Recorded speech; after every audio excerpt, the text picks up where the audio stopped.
Vous voyez ces hommes? On leur doit une grande partie de notre enfance. Ils ont bossé sur les Disney les plus connus, mais ils ont surtout défini les prestigieux standards des studios et les 12 principes de l'animation du cinéma. Plus que ça, ils ont légué à leurs successeurs la recette très secrète de la magie.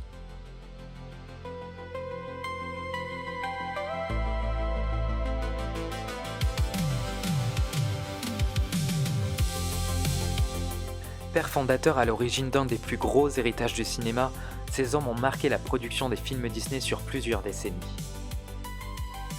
Mais les membres de ce cercle légendaire étaient également des musiciens, des militaires ou des cheminots à leurs heures perdues. Certains étaient même liés à la famille de Walt. Ces hommes ont eu 1000 vies et ont brillé par leur vision novatrice.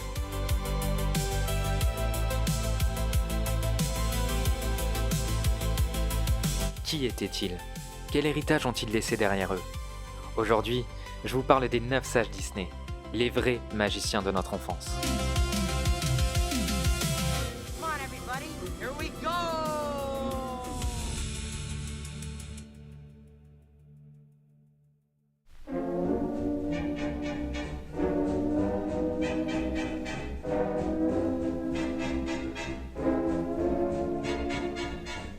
Au début des années 30, Walt s'impose comme figure de l'animation et hisse les studios Disney au sommet. Tous ses projets sont des succès après un travail de longue haleine. S'il faisait jusque-là de la production de cartoons, il décide de passer rapidement à celle de long métrage et de se développer également à l'international. Pour cela, et comme à son habitude, il s'entoure de talents et d'artistes qu'il choisit lui-même, mais qu'il apprécie avant tout. Walt se veut proche de ses collaborateurs. C'est ce qui lui permet d'ailleurs de créer son empire dans les décennies qui suivent. Mais à cette époque où tout reste à faire, Walt sait qu'il doit également fédérer ses équipes. Il n'a pas encore abandonné sa figure paternaliste au profit d'un rôle bien plus dirigeant et décisionnaire. Walt est toujours vu comme un leader et il en profite pour s'entourer des bonnes personnes. Ses équipes sont les fondations de ses studios et il est convaincu qu'au-delà de sa vision, c'est bien d'eux que dépend la réussite des productions Disney. En parlant de sa vision, Walt sait exactement ce qu'il veut faire et où il doit aller. À l'heure des cartoons parlants et des films en couleur, il doit tout miser sur les meilleures techniques d'animation pour se démarquer et proposer de l'inédit. Dans cette optique, c'est pour le département animation que Walt est plus particulièrement actif quant à la recherche de nouveaux talents. Il mise alors sur son instinct légendaire et une mise à l'épreuve pratique et constante pour réaliser chacune de ses nouvelles idées. Walt travaille avec ses équipes en imaginant, les animateurs quant à eux ont pour mission de réaliser chacun de ses rêves les plus fous. Et c'est dans cette dynamique et sur près de 10 ans que Walt trouve un par un chacun des membres d'un groupe d'animateurs très fermé que l'on nomme finalement les 9 sages Disney. Un nom directement inspiré des juges de la Cour suprême sous Franklin D. Roosevelt, les Nine Old Men. Ce sont eux. Les Clark, Eric Larson, Ward Kimball, Milt Kahl, Wolfgang Reiterman, John Lansbury, Mark Davis, Frank Thomas, Ollie Johnston. Votre enfance, c'est eux. Ils ont travaillé sur un nombre incroyable de productions Disney, en commençant par les cartoons de Mickey et de ses amis, mais également sur Blanche-Neige et les Sept Nains, Pinocchio, Fantasia, Dumbo, Bambi, Cendrillon, Alice au Pays des Merveilles, Peter Pan, La Belle et le Clochard, La Belle au Bois dormant, Les Saints Dalmatiens, Merlin l'Enchanteur, Mary Poppins, Le Livre de la Jungle, Les Aristochats, Robin des Bois, Winnie l'Ourson, Bernard et Bianca, Rox et Rocky. Ensemble, ils ont créé la magie Disney nécessaire au succès des plus grands classiques du studio, comme le voulait leur patron. Et même s'ils ont été menés par un Walt toujours plus ambitieux et considéré comme un véritable messie, chacun de ces hommes possédait sa propre histoire et sa singularité. Qui étaient donc les 9 sages Disney que l'on pourrait considérer comme les 9 apôtres de Walt? De leur talent d'animateur à ceux d'Imagineers, en passant par leur passion pour les trains miniatures et leur mariage Disney, voici qui étaient ces maîtres de l'animation. Le job étudiant de Les Clark était de s'occuper des dessins de la vitrine du restaurant dans lequel les employés Disney venaient manger à la pause de midi. Walt l'a embauché 4 jours après qu'il obtient son diplôme. Il s'agit du premier et du plus ancien des 9 sages Disney ayant notamment connu Ub Iwerks. Il s'est également spécialisé dans l'animation de Mickey Mouse.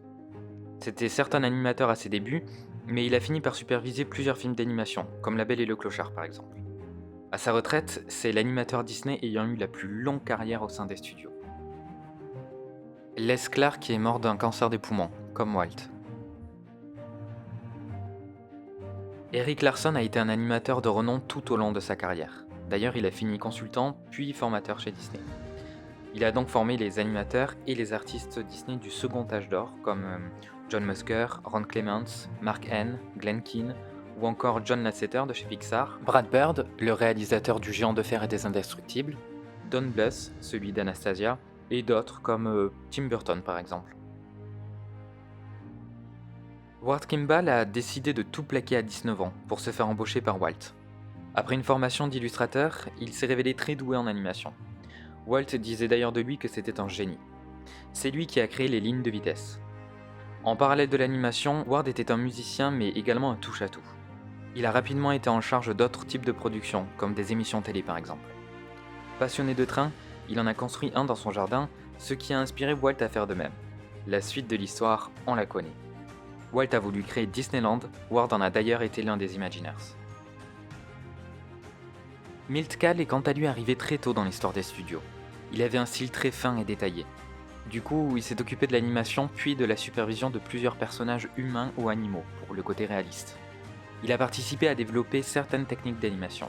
Deux de ses disciples ont par la suite été Brad Bird, réalisateur du Géant de fer et des Indestructibles donc, et Andreas Deja, qui a notamment travaillé sur les personnages de Gaston, Jafar, Scar ou encore Hercule. Milt Kahl est finalement rentré dans la famille Disney en épousant Phyllis Zenbounds, qui était la nièce de Lillian Disney, elle-même étant l'épouse de Walt. Wolfgang Rettermann est né en Allemagne. Il a d'abord connu une carrière de dessinateur technique avant de reprendre ses études pour devenir animateur chez Disney. C'est le co-réalisateur de La Belle au Bois dormant et il a réalisé seul Merlin. Il est finalement devenu directeur de l'animation et a fait jouer ses 3 fils en tant que voice actor pour Mowgli, Jean-Christophe ou encore Arthur. Il a également utilisé son renard domestique pour l'animation de Rox et Rocky. À la mort de Walt, c'est un peu lui qui l'a remplacé sur la partie artistique. Il a alors été en charge de la production de tous les longs métrages des studios suivants jusqu'à son départ à la retraite. C'est l'un des professeurs de son école d'art qui a poussé John Lansbury à rencontrer Walt pour travailler chez Disney. John a participé à de nombreux courts-métrages et par la suite à un certain nombre de dessins animés pour les studios. Il a fini réalisateur des aventures de Bernard et Bianca juste avant sa mort. John Lansbury était un artiste Disney appliqué et fidèle. Et même s'il était très discret dans la vie de tous les jours, il est à l'origine des personnages les plus flamboyants des films Disney. Mark Davis a travaillé pour Disney depuis Blanche-Neige et les 7 Nains.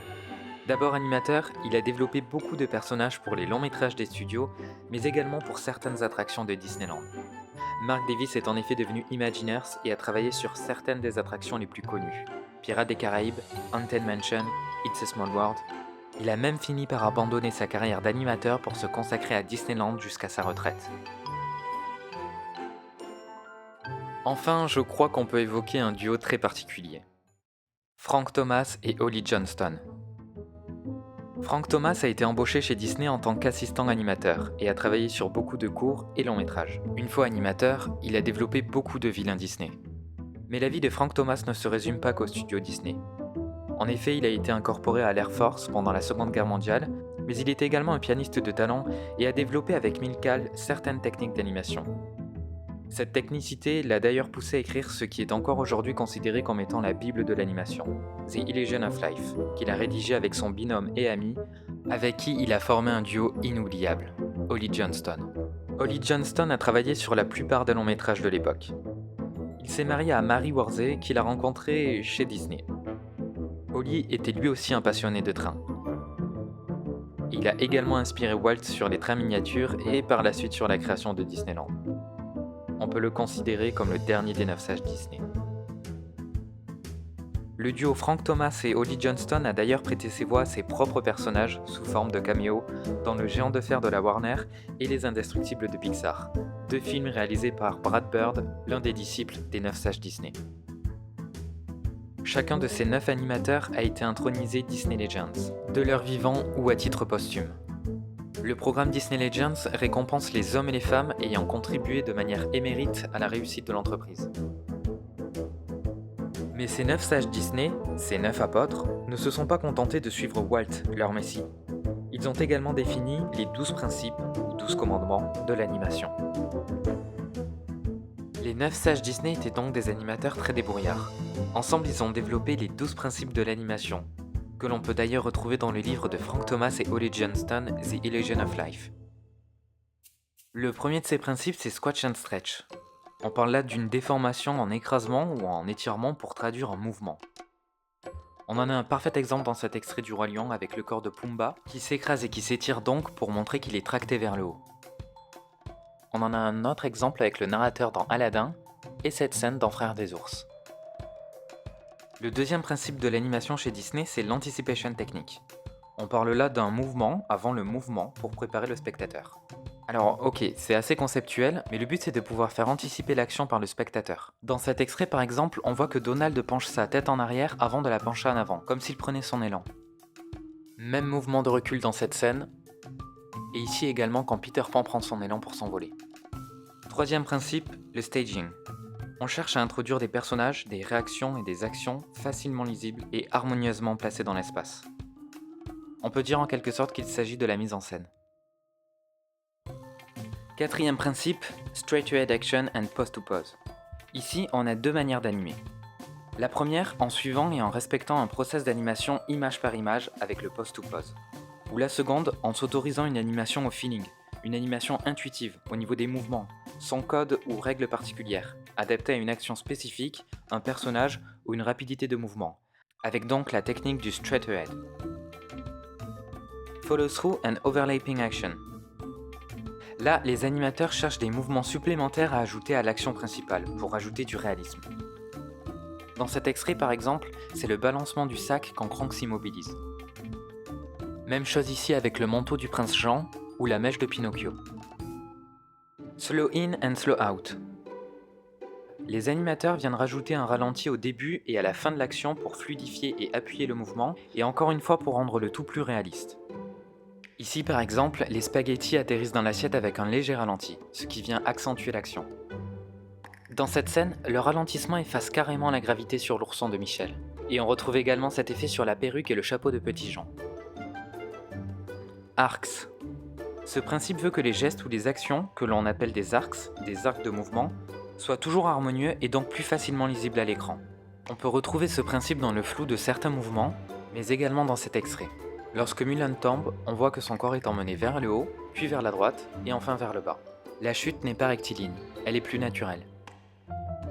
Secondary action. Dans ce principe, les animateurs ajoutent de la crédibilité dans la prestance des personnages. Ça peut passer par le clignement des yeux, le fait de se gratter l'arrière du crâne, et plein d'autres choses. Dans cette scène par exemple, l'action secondaire, c'est quand Jim, mal à l'aise, se gratte la joue. Ici, Pinocchio se gratte la jambe, et là, les trois fées clignent des yeux, chacune leur tour. Timing. Avec ce nouveau principe, on cherche quelque chose de très simple. Un enchaînement rythmé et très fluide de l'action. Le combat entre Tarzan et Sabor respecte parfaitement ce principe. Le duel est très impressionnant. Exaggeration. Avec ce principe, les animateurs cherchent la caricature de certaines expressions ou de certains mouvements.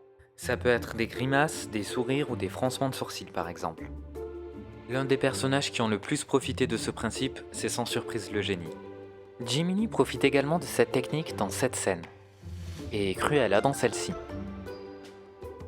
L'avant-dernier de ces 12 principes de l'animation chez Disney, c'est le solid drawing, qui consiste en l'utilisation de couleurs pour identifier plus facilement les traits des dessins à garder et ceux à effacer, afin de préparer et d'anticiper l'animation. C'est le principe qui est le plus représenté dans les making-of des films d'animation Disney. Dernier principe, appeal. On a là un véritable cahier des charges pour rendre un personnage attachant, avec une certaine personnification, le fait d'aller chercher une proximité avec le spectateur ou que ce dernier puisse se projeter. The key to these characters is making them think and making the expressions on their face that register what they're thinking, what their feelings are, what's going on in the mind. And I think that's the key to Disney animation and what Walt always asked for. Les 9 sages Disney étaient donc des génies. Mais au-delà de ces 12 principes de l'animation, quel a été leur impact réel ?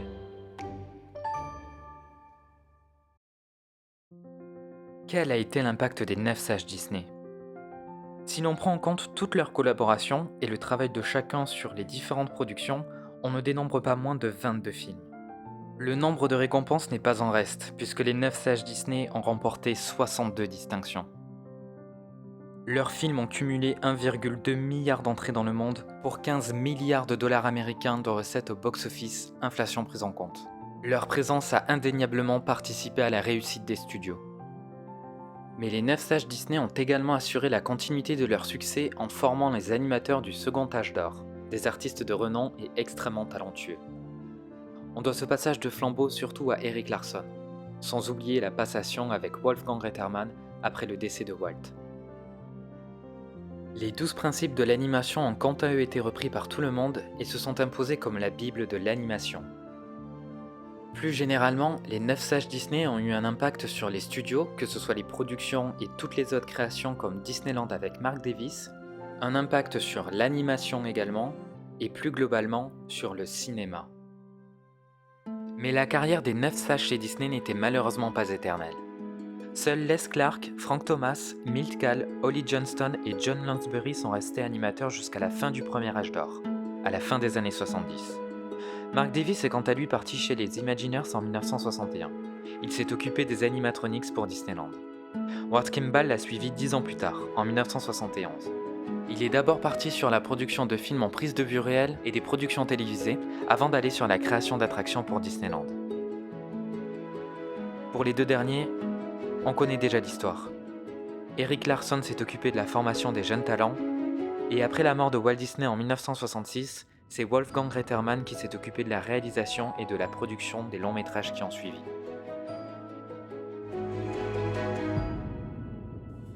Ces 9 artistes ont marqué l'histoire de Disney, et donc la nôtre.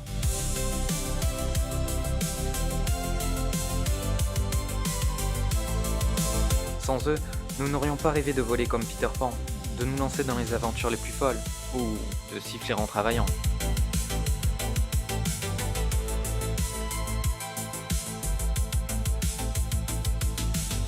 C'est grâce à eux que certains messages et certaines valeurs nous ont été offertes, sous forme de personnages métaphoriques ou d'histoires merveilleuses. Et c'est en osant rêver avant nous que ces animateurs ont su créer la véritable magie, celle qui dépend de la créativité, de la persévérance, et d'un brin de folie peut-être aussi. Mais ces figures de l'ombre étaient-elles les seuls génies des studios ? Qui d'autre peut-on remercier de nous avoir permis de rêver autant ? Peut-être n'était-ce là que les 9 premiers noms d'une longue liste d'artistes.